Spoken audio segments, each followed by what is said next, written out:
Bonjour, ici Denis Letendre de jalinis.com en compagnie de Dr. Laurence Desjardins de bereshitsanté.com. Bonjour, Laurence.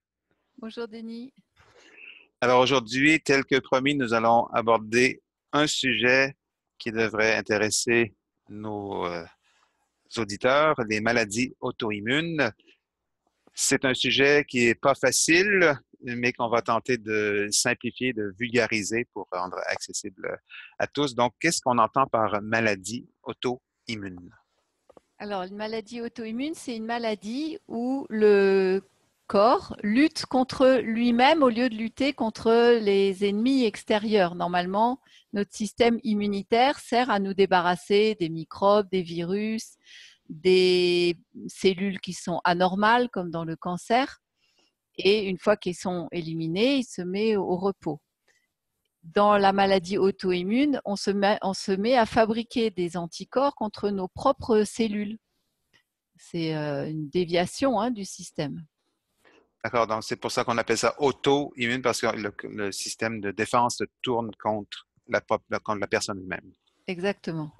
Est-ce que c'est des maladies qu'on remarque qui sont en croissance? On en voit plus qu'autrefois? Il semblerait, oui, que ce soit en augmentation. Les plus connus, c'est les hypothyroïdies auto-immunes, qu'on appelle aussi thyroïdite de Hashimoto, le monsieur qui l'a découverte. La polyarthrite rhumatoïde aussi, c'est une maladie auto-immune qui est assez répandue. La sclérose en plaques aussi, on connaît bien. Voilà, après, il y en a beaucoup d'autres, mais ça, c'est un peu les plus connus. Et il semblerait qu'en tout cas, pour les hypothyroïdies auto-immunes, c'est sûr qu'elles sont en augmentation. Ouais. Est-ce que ce sont des maladies qui affectent plus les hommes ou les femmes? Alors, ça dépend du type de maladie auto-immune.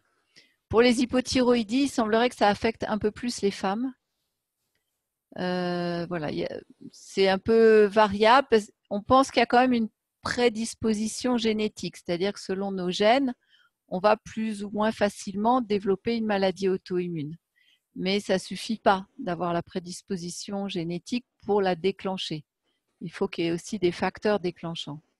Donc les femmes sont, pour certaines maladies, plus prédisposées à les déclencher. Ouais. Et par rapport à l'incidence, si on compare les pays ou les continents, est-ce qu'il y a Ouais. des régions qui sont plus Oui. propices à ça?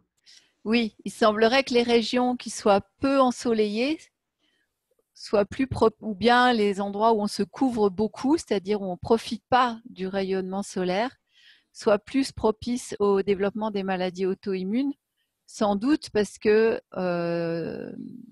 quand on reçoit moins d'UV, on fabrique moins de vitamine D.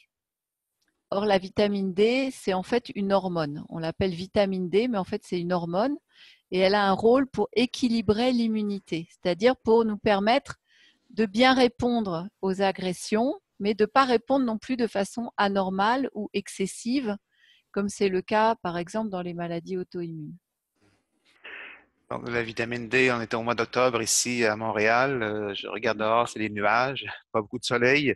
Ouais, Et on ouais. en a pour quelques mois comme ça où les gens vont être à l'intérieur. Donc, c'est, je crois, pas une mauvaise idée de prendre un supplément si on ne peut pas aller, si on veut C'est pas aller. indispensable, ouais. Ouais. Vraiment, aujourd'hui, beaucoup d'études montrent qu'on doit prendre de la vitamine D3, ce qui est la vitamine la plus active, la forme directement active. On peut prendre des ampoules pour un mois ou bien des gouttes tous les jours. Pour ceux qui arrivent, c'est mieux de prendre des gouttes tous les jours parce qu'on a une dose régulière. Si on prend une ampoule par mois, au début on a une forte dose, puis petit à petit ça décroît et après on est sous-dosé. Bon, mais c'est mieux ça que rien. On le fait souvent pour les personnes âgées.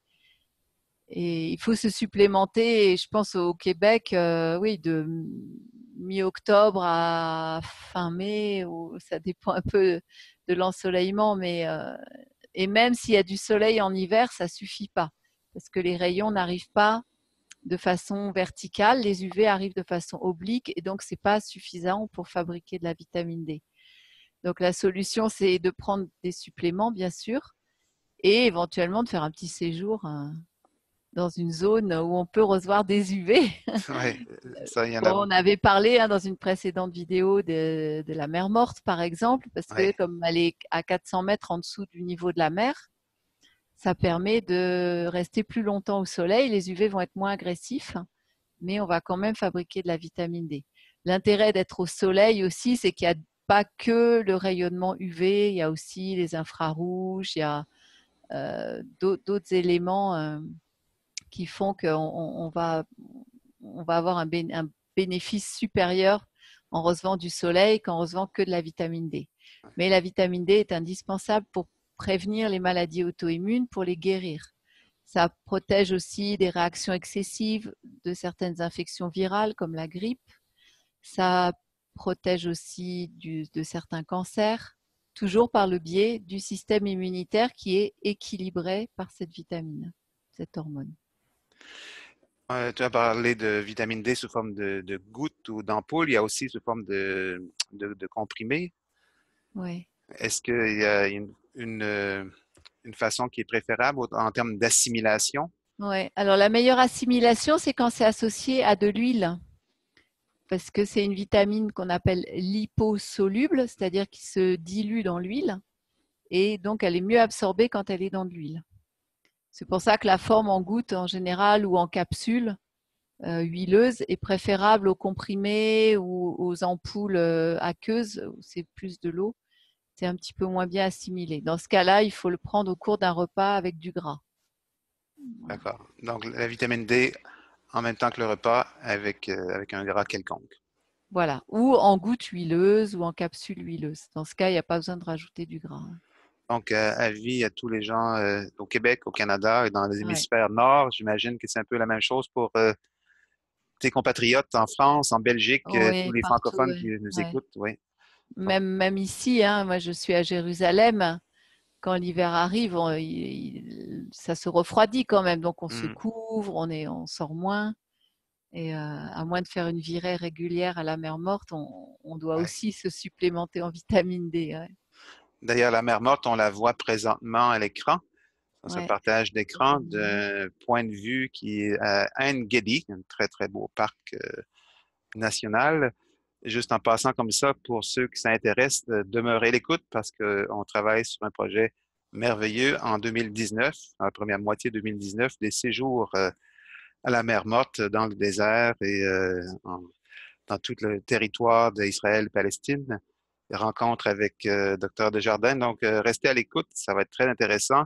Ici au Canada, je ne sais pas si tu sais, mais il y a beaucoup, il y a des milliers de Canadiens qui vont prendre une dose de vitamine D au soleil l'hiver, mais c'est plutôt en direction sud vers toutes les destinations telles que Cuba, République dominicaine, la Floride, le Mexique, etc. Ouais, le Costa Rica. Ouais. Costa Rica, toutes ces Ouais. destinations. Mais pour ceux qui aiment le soleil et qui veulent faire vivre une expérience extraordinaire dans le désert, restez à l'écoute parce que ce qui s'en vient devrait vous intéresser. C'est une expérience absolument unique. On va d'ailleurs en parler plus tard des- de, de tout ce qu'on peut expérimenter dans le désert qui est tout près de chez vous, je pense. Oui, on est la mer Morte, hein, qui est déjà dans le désert. C'est à 1 heure de Jérusalem. Ouais. Oui. Ouais. Donc à Super 400 rapide. mètres sous le niveau de la mer. On en parlait tout à l'heure des bienfaits de l'oxygène à cette altitude négative, parce qu'on est en dessous Ouais. du niveau de la Ouais. mer, donc c'est Ouais. l'endroit le Ouais. plus bas au monde. Il y a des centres de santé, des problèmes de psoriasis, entre autres, Ouais. et différents problèmes de santé. Donc, on a beaucoup de choses qui s'en viennent, mais ça, c'est pour un autre tantôt, comme on dit, parce que pour l'instant, on parle de maladies auto-immunes. Les maladies auto-immunes, les plus, tu en as mentionné quelques-unes tout à l'heure. Est-ce qu'on peut élaborer un peu sur peut-être ce qui pourrait intéresser Oui. certains auditeurs en particulier? Alors, c'est pas, on l'a dit, c'est pas par hasard qu'on va développer une maladie auto-immune. Il y a Oui, toujours un peu en santé, il y a un trépied qui est effectivement la prédisposition génétique. Bon, ça, on est avec. Mais il y a aussi l'environnement qui va faire que la maladie se déclenche ou pas. Et l'aspect psychologique aussi, hein. Souvent, le fait qu'il y ait un stress chronique, répétée et souvent à un moment un facteur déclenchant plus aigu fait que l'immunité est perturbée, affaiblie et la maladie peut souvent se déclarer à l'occasion d'un gros choc psychologique, mais souvent précédé de stress chronique et aussi d'un mode de vie qui va favoriser cette fragilité. Par exemple, Non, là, juste pour résumer, si j'ai bien compris, dans le trépied que tu viens de mentionner, il y a ouais, un des pieds sur lequel on n'a pas on ne peut pas faire grand-chose, l'hérédité, ouais. mais les deux autres, on peut faire quelque chose. On peut faire quelque chose. Et l'hérédité n'est pas une fatalité parce que beaucoup de nos gènes ne s'expriment pas. C'est-à-dire, non pas, on avait, pendant longtemps, on pensait qu'ils servaient à rien. On les appelait des gènes muets. Et puis, on s'est rendu compte qu'en fait, si on les stimule, ils vont provoquer des effets. Et ce qui peut les stimuler, c'est les radiations ionisantes par le nucléaire. Ça peut être une intoxication chimique. Et beaucoup, beaucoup, beaucoup, c'est beaucoup là-dessus qu'on travaille aujourd'hui dans la recherche, la flore intestinale, c'est-à-dire les bactéries, les virus, les archées, les parasites, les champignons qui se trouvent dans notre intestin, qui ont eux-mêmes un ADN, donc des gènes, et ils envoient des signaux à nos gènes, à nous. Donc, ils interagissent ensemble. Si notre flore intestinale est équilibrée, qu'elle est saine, les échanges qui vont se faire vont aller dans le bon sens, dans le sens de la santé. Si c'est déséquilibré, s'il y a trop de mauvaises bactéries, trop de champignons, ils envoient des signaux qui vont réveiller justement des gènes qui sont au repos et ça peut déclencher une maladie. Donc, tout le travail, on le comprend par déduction, tout le travail pour arrêter l'évolution d'une maladie auto-immune et parfois même la guérir, ça va être de rééquilibrer cette flore intestinale de façon à ce qu'il y ait à nouveau une majorité de bons germes et une minorité de mauvais. Et à ce moment-là, le système immunitaire va se calmer et les choses peuvent rentrer dans l'ordre. Alors, s'il y a eu des gros dégâts, par exemple dans la sclérose en plaques, à partir du moment où c'est fibrosé, on ne peut pas revenir en arrière, mais au moins on peut arrêter l'évolution déjà. Et quand le processus est uniquement inflammatoire, qu'il n'y a pas encore de fibrose, on peut récupérer. Et par exemple, dans les hypothyroïdies, on s'est rendu compte que la thyroïde peut se régénérer. Et il y a des choses qui favorisent la régénération. Parmi les éléments qu'on propose, il y a les jus fraîchement pressés, donc avec des extracteurs plutôt à rotation lente pour ne pas oxyder les jus.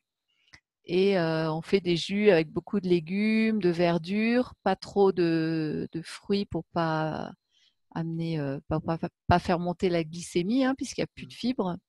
Mais l'intérêt du jus, c'est comme il n'y a pas de fibres, c'est directement assimilé par les cellules et elles trouvent là très facilement des matériaux pour se reconstruire et se restaurer. Donc ça, c'est un des éléments du traitement des maladies auto-immunes, de la restauration après une maladie auto-immune. Qu'est-ce que Dr Desjardins mettrait dans son extracteur de jus? Ah, moi. Oui. Alors, par expérience, j'ai vu que les verdures sont vraiment très, très bénéfiques. Elles ont notamment un effet purificateur sur l'intestin. Or, justement, on veut rééquilibrer ce qui se passe dans notre intestin. Donc, moi, je mets toujours des verdures. Ce qui est bien, on s'est rendu compte, c'est de faire tourner, de ne pas mettre toujours la même, parce qu'elles n'apportent pas les mêmes choses. Et puis, si on met tout le temps la même chose, on peut apporter aussi des substances un peu toxiques. Donc, c'est bien de tourner.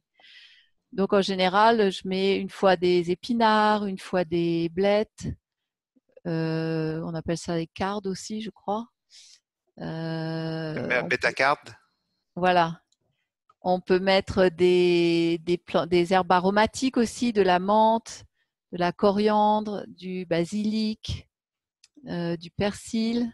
On peut mettre aussi du chou, genre des choux verts, voilà, toujours des feuilles très foncées.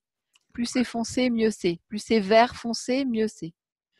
Et je ne sais pas chez vous si vous l'appelez le kale. Ici, au Québec, on appelle ça le Ouais.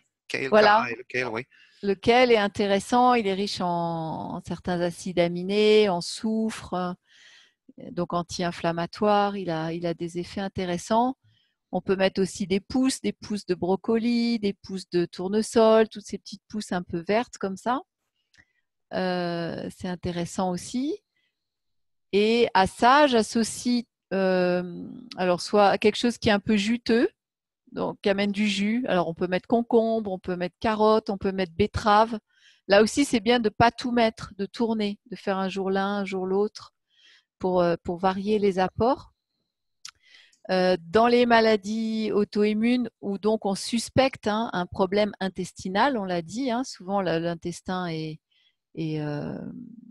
rempli de mauvais germes et donc il est inflammatoire. Il laisse passer des choses qui ne devraient pas passer. Donc on veut le réparer et donc c'est intéressant de mettre du curcuma, des racines de curcuma par exemple, qui sont parce que le curcuma est anti-inflammatoire. Donc ça va être très intéressant de mettre ça.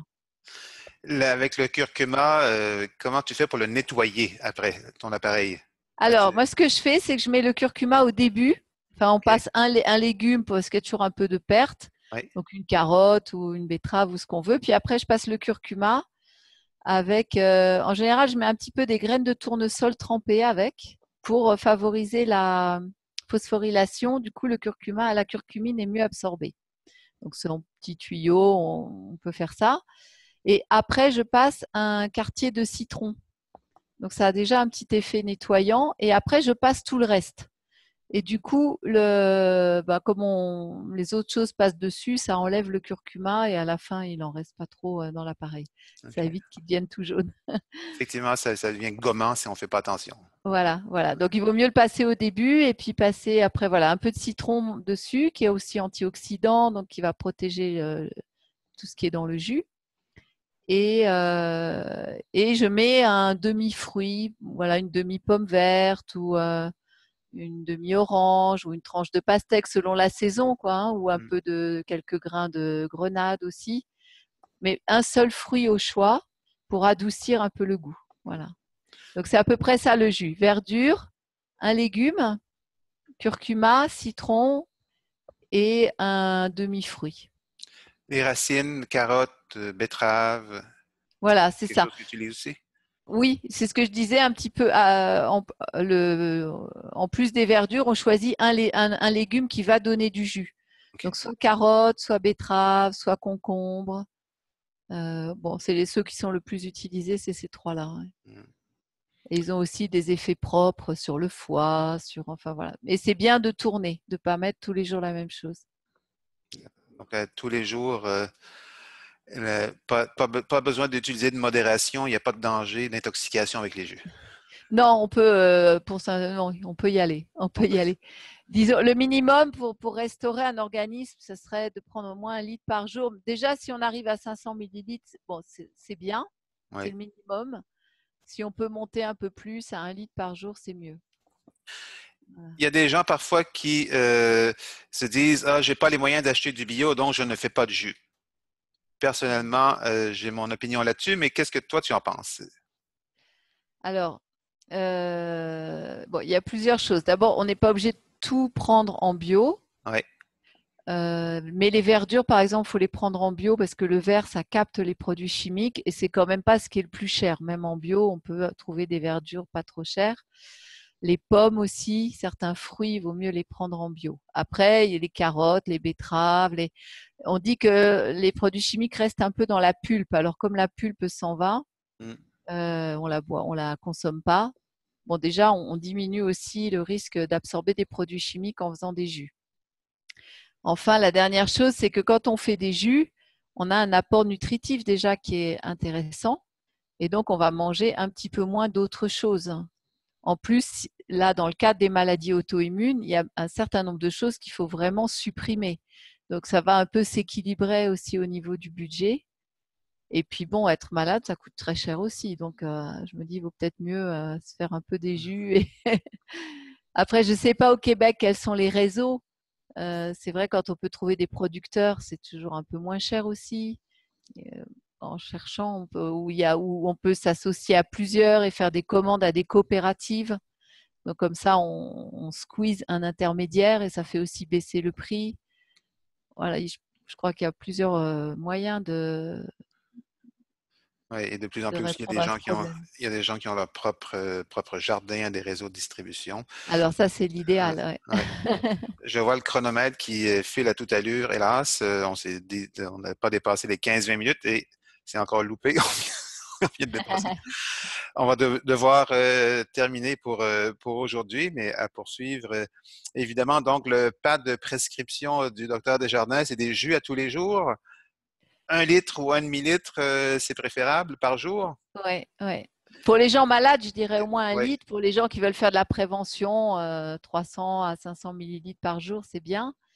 Voilà. Et vitamine D. Vitamine Et D. puis, on verra la prochaine fois aussi peut-être qu'est-ce qu'on peut manger qui n'alimente pas la mauvaise flore intestinale et qu'est-ce qu'on peut manger qui alimente la bonne flore intestinale. Voilà. Donc, vitamine D du mois d'octobre jusqu'au mois de mai environ, Ouais, jusqu'à ouais. ce qu'on puisse ressortir au soleil sans être porter une tuque comme ici on porte au Québec. Voilà. Bon, au mois de mai, la tuque, c'est pas mal fini, là, mais disons que ça s'en vient. Là, Ouais, ouais. le temps de la tuque approche. Alors, merci beaucoup, Laurence. Encore une fois, pour ceux qui veulent en savoir plus, on vous invite à visiter le site de bereshitsanté.com, BERESHITSANTE, pas d'accent, .com, pour en savoir plus. Vous avez apprécié cette vidéo, on vous invite à vous inscrire à la chaîne, juste en bas, et joindre aussi l'infolette sur jalinis.com si ce n'est pas déjà fait, jalines.com. Merci de votre attention et à très bientôt. Merci, Laurence. Bonne fin de journée. Avec plaisir. Au revoir. Au revoir.